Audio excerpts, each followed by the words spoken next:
The call came at midnight. My heart skipped, my hand froze over the phone. Emily, they're coming for the center, and it's because of you. I couldn't breathe. I didn't understand how my life's work, my sanctuary for the lost and forgotten, was suddenly under attack. Who could want to destroy it so badly? And why me? I had never imagined my world collapsing from a single accusation. My nonprofit, Haven's Light, had always been my escape, my mission, my reason for waking up each day when the rest of the world seemed indifferent. I walked through the worn wooden halls of our main shelter, the smell of coffee and old books comforting me, unaware that tonight would redefine everything. That's when the letter arrived. A federal investigation. Someone had reported us for fraud. My mind raced. I knew our books were pristine. I knew our programs transformed lives. Still, a shadow of doubt clawed at me. Weeks later, the agent arrived. His name was Daniel Harper. I barely registered the moment he stopped, eyes wide and frozen, staring at the wall lined with photos of every resident we'd helped over the past decade. I know that face, he whispered. My pulse quickened. Do you? He nodded, voice barely audible. You helped me, years ago. When I had nothing. The room spun. Daniel Harper, the very person sent to investigate the allegation, had been a young man I had sheltered after a violent eviction, a man who had nearly lost his life on the streets. And now, he was the law itself. I walked him through the center, explaining the programs, showing the meticulous accounting, the transparency reports, the heartfelt letters from residents. Each story, each proof, built an invisible wall around the truth, our truth. Daniel listened, sometimes nodding, sometimes silent, but I sensed the conflict in him as strongly as in myself. The accusation came from within my own family. My older sister, Rachel, always the achiever, the one who thrived in the spotlight, had filed the complaint. It wasn't just jealousy, it was a vendetta. Her resentment had festered over years, boiling over into an attempt to dismantle everything I had built. Her message was clinical, detached, we'll see if the truth finally comes out. Your charity is a scam. I didn't respond. I couldn't. Instead, I focused on the people who mattered, the ones who had trusted me when the world hadn't. Daniel Harper looked at the records, the financial transparency, the faces of those we had helped. Slowly, his posture relaxed.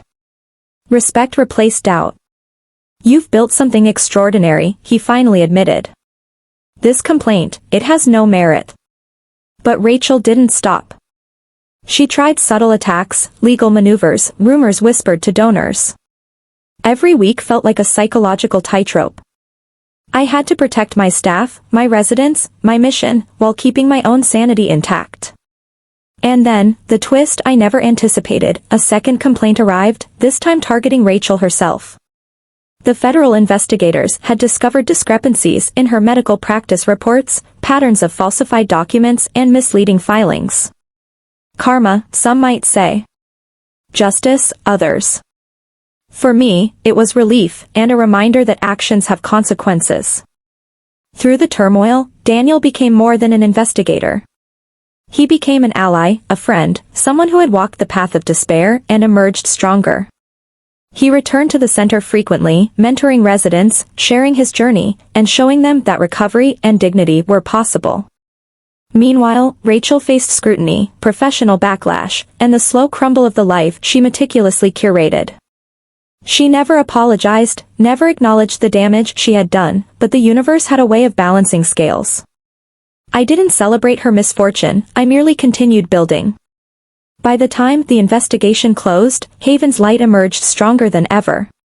Donations surged, media coverage shone a light on our achievements, and our expansion became unstoppable. Every photograph on the walls, every life touched, was a testament to perseverance, compassion, and the unwavering belief that helping others was never a crime. Rachel's betrayal had inadvertently amplified our mission. The very act meant to destroy us had illuminated our purpose to the world.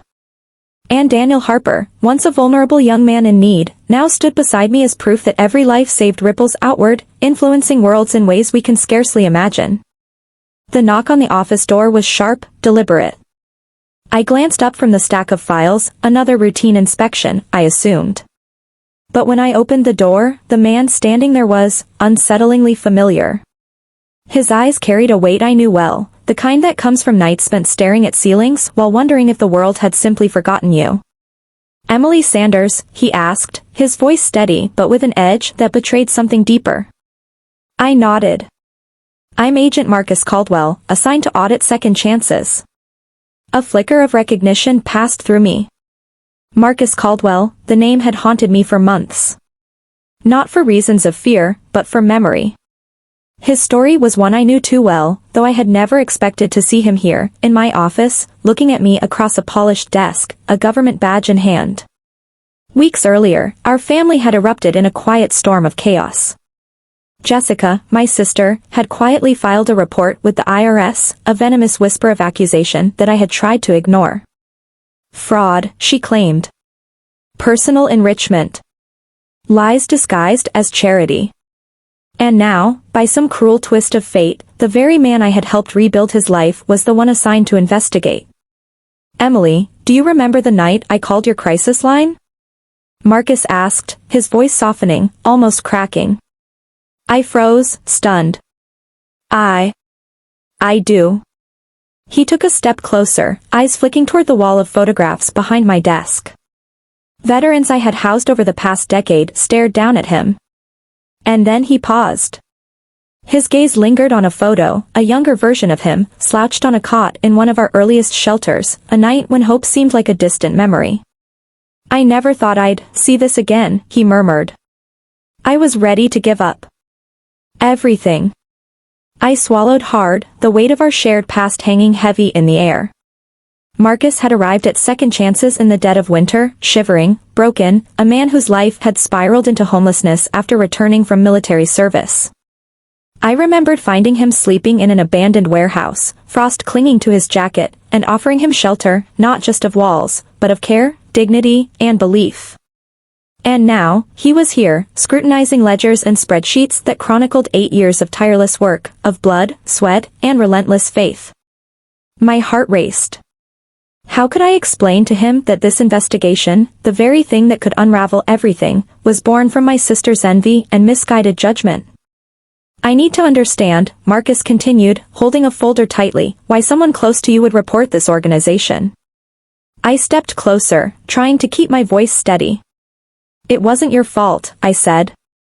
"And it's not about what you see here. It's about jealousy, fear, misunderstanding. My family doesn't see what this organization does. They only see what they think it should be." Marcus' eyes scanned the documents. Every receipt, every audit, every veteran's record, meticulously accounted for, all clean. "This is impeccable," he whispered. "Almost too perfect." I felt a surge of defiance. "It is. 8 years of hard work, Marcus. Lives changed. People saved. And yet, someone wanted to destroy it all without understanding a single thing." His gaze fell again on the wall, eyes catching photographs of smiling faces. Veterans now employed, thriving, living full lives after years of struggle. Men and women whose names I could recite by heart. Each one a testament, a silent argument against the claim of fraud. "Emily. Marcus trailed off. He was searching for words. "You saved me." I let the silence settle, thick and almost suffocating. The irony wasn't lost on me. The man who could have scrutinized, doubted, or even condemned was the very person whose life I had touched at a moment when all hope had abandoned him. And then, without warning, the first twist hit, the folder in Marcus' hand trembled slightly. "There's something here," he said. "A discrepancy in the complaint. It's personal." My heart sank. The accusation wasn't just baseless, it was laced with personal malice. I had feared this. Jessica's motives were clear now, unveiled in the meticulous, cold-eyed documentation that contrasted starkly with our family's perception of what mattered. Marcus leaned back, exhaling slowly, his demeanor shifting. "This isn't right," he said finally. I need to recuse myself. I blinked. Recuse yourself? But... It's a conflict, he said firmly. I can't be the one investigating. Not after everything, not after knowing what you've done, what you've built, and who you've helped. This is bigger than procedure. A weight lifted, but a deeper tension settled in its place. The investigation would continue, but the first major twist had already reshaped everything. The man tasked with examining my work was not an enemy, but a living proof of its necessity. My family's attempt to destroy me had inadvertently brought validation, though it would come slowly, deliberately, with every procedural step. Marcus stayed for a while longer, asking questions about operations, finances, and protocols, not as an adversary, but as someone ensuring that the truth would survive scrutiny. And as he left, I felt a strange mix of relief and dread. The wheels of the IRS were in motion, yet the human element, the stories behind the numbers, would define the outcome. As the office door clicked shut, I turned to the wall of photographs. Faces of veterans, each with a story of survival, resilience, and triumph. Each one a quiet defiance against the lies that had been spread, a living argument that no false report could erase. The suspense hadn't ended, it had deepened. Questions lingered. Would the investigation vindicate the truth? Would justice reach those who sought to harm? And how would my family respond when their certainty collided with reality? The clock ticked. The letters and reports would come. But for the first time in months, I felt a flicker of hope that the truth, complex and heavy as it was, could withstand the storm. The next morning, the city seemed different, colder, sharper, as if the wind carried whispers of what was to come. I sat at my desk, coffee untouched, staring at the pile of unopened mail. Every envelope felt like a ticking clock, each document a potential revelation that could topple everything I had built. Then came the first real shock. A letter with no return address, stamped in red, sat atop the pile. I tore it open, heart hammering, and my blood ran cold. The words inside were precise, chilling, and personal. We know what you did for him. We know what you've hidden. Stop now, or everything will collapse. The handwriting, deliberate, almost elegant, made it feel like a knife slicing through my resolve. The threat wasn't vague. It was intimate. Someone had been watching us, studying our operations, and now they were striking. I ran my fingers over the paper, trying to make sense of it. The immediate thought, Jessica. Could it be her? But the precision of the wording suggested more than a jealous family member. This was calculated. Strategic. Professional. Someone who understood not just me, but Marcus, and everything he had overcome. Panic bubbled, but I pushed it down. I couldn't afford to be paralyzed. Not now. Not when everything I had fought for was on the line. I picked up the phone and dialed Marcus' number, knowing he might be able to read between the lines in ways I couldn't. Emily, his voice answered, cautious, measured. It's early. I got a letter, I said, holding back trembling. It's serious. He paused. I'll be there in an hour. Don't touch anything. Just wait. Time stretched as I paced the office.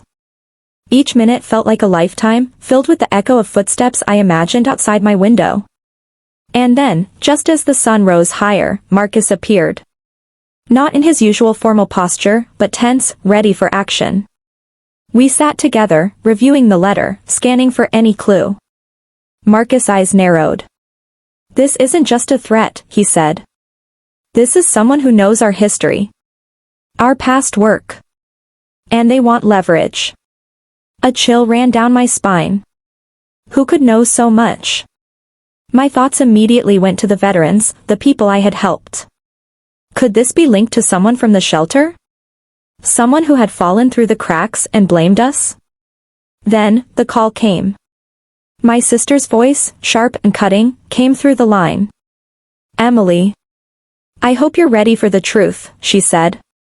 I didn't do this alone. The words hit me like a freight train. Jessica? Not alone. My mind raced, filling in gaps that had been invisible until now. Who else? I asked, voice tight. You'll see soon enough, she said, the line going dead before I could respond. Marcus placed a hand on my shoulder, grounding me. This is bigger than family. Whoever is behind this has resources, planning, and patience. We need to protect everything, and everyone, before they act. We spent the day auditing our records, cross-referencing files, checking security logs, and talking to our staff. Every corner of Second Chances was examined, every vulnerable point scrutinized. And as we worked, the threads began to unravel. There were small anomalies, subtle manipulations in emails and internal communications. Someone had been infiltrating our operations for months. The realization struck me, this wasn't just about accusations or family envy. This was a full-blown campaign to destroy not only the organization but the people who depended on it. And worse, they had insider knowledge. Someone close, someone trusted, was feeding them information. By evening, the first true revelation hit. A young volunteer, someone I had mentored personally, was missing from the shelter. His belongings gone, his files altered. A digital trail led to a series of anonymous accounts, all pointing toward manipulation and deceit. Emily, this is serious, Marcus said, his tone grim. They're not just threatening letters. They're already acting. I sat back, staring at the wall of photographs once more. The faces of veterans, men and women I had fought to help, suddenly seemed more fragile than ever. And in that moment, I understood the stakes. This wasn't just about audits or accusations anymore. This was about survival. Mine, Marcus, the staff's, and the people who had entrusted their lives to Second Chances. As night fell, I made a decision. We would confront this head-on. But first, we needed to know our enemy. And that meant following the breadcrumbs, no matter where they led, even if it meant confronting the darkest parts of my own family and the shadows I had never dared to face. The story was no longer about redemption or vindication. It was about exposure, revelation, and survival. And somewhere in the shadows, the mastermind behind it all was waiting, confident that we wouldn't find them in time. But they didn't know Marcus. They didn't know the resilience of those we had saved. And most of all, they didn't know me. The game had begun, and there was no turning back. The night was heavy with rain, each drop hitting the windows like a drumbeat of warning. Marcus and I had spent hours tracing the trail, following the breadcrumbs of deceit, but the closer we got, the more tangled the web became. Every lead seemed to loop back to someone we trusted. Then it hit me, an image I had overlooked. The volunteer who had gone missing, his desk was not just empty, there was a file I hadn't noticed before, buried under a pile of old paperwork. Pulling it out, I found photographs, notes, and receipts that tied him directly to the red-stamped letters. My stomach churned. The volunteer wasn't just missing, he was the messenger, the pawn, but not the mastermind. A sudden noise upstairs made us freeze. The shelter, usually a place of solace, now felt like a fortress under siege. Marcus motioned silently, and we crept up, hearts pounding. And there, in the corner of the hall, a shadow moved. Not a stranger, but Jessica. Her eyes were sharp, almost calculating, and for a split second, I saw a flicker of something I couldn't identify. A fear? Defiance? Guilt? Why? I demanded, voice trembling but strong. She didn't answer. Instead, she handed me an envelope. Inside, a single note. I had no choice. They would have destroyed everything. Now, you must finish what we started. Confusion swirled. Who? Who is they? Jessica looked at Marcus and me, eyes hard. The people in the shadows, the ones who wanted second chances gone. I tried to protect you. I really did. But someone has to play the game, and I lost control. It all clicked. The anonymous letters, the threats, the missing volunteer, it wasn't just about family envy. It was a corporate vendetta, a scheme to seize control of the shelter's funding and influence. Jessica had been forced into complicity, trapped between loyalty to her family and the people she had learned to care for. Realization turned into action. Marcus and I moved quickly, contacting law enforcement, verifying digital evidence, and securing the shelter. Each piece of proof we had gathered became a weapon against the forces that had tried to topple us. The confrontation came faster than expected. In the pouring rain, a black SUV pulled up. Men in suits, faces obscured, approached the building. But they underestimated us. Security cameras captured every move, and law enforcement, already tipped off, moved in. Within minutes, the intruders were detained, and the shadowy figures who had manipulated events for months were exposed. Jessica's shoulders sagged as the chaos unfolded. I approached her, conflicted emotions swirling. "You could have told me," I said softly. "I couldn't," she whispered. "Not without risking everything. But now, it's over." The storm outside mirrored the tension inside. But unlike before, there was a sense of release. The shelter was safe. The veterans, the staff, and even the volunteers who had unknowingly played parts in this drama were out of immediate danger. Weeks later, as the sun rose over a quieter city, the scars of betrayal and fear remained, but so did resilience. Marcus and I stood at the entrance of Second Chances, watching veterans laugh, train, and rebuild their lives. Jessica joined us, a silent apology in her eyes, finally free from the shadows of manipulation. I realized then that survival wasn't just about avoiding danger, it was about confronting it, understanding it, and finding the strength to reclaim what was yours. Second Chances wasn't just a name, it was a promise. And promises, once tested by darkness, emerged stronger in the light. As the day warmed, I knew one thing: we had survived the storm, and nothing, not letters, threats, or shadows, could take away the truth we had fought to protect.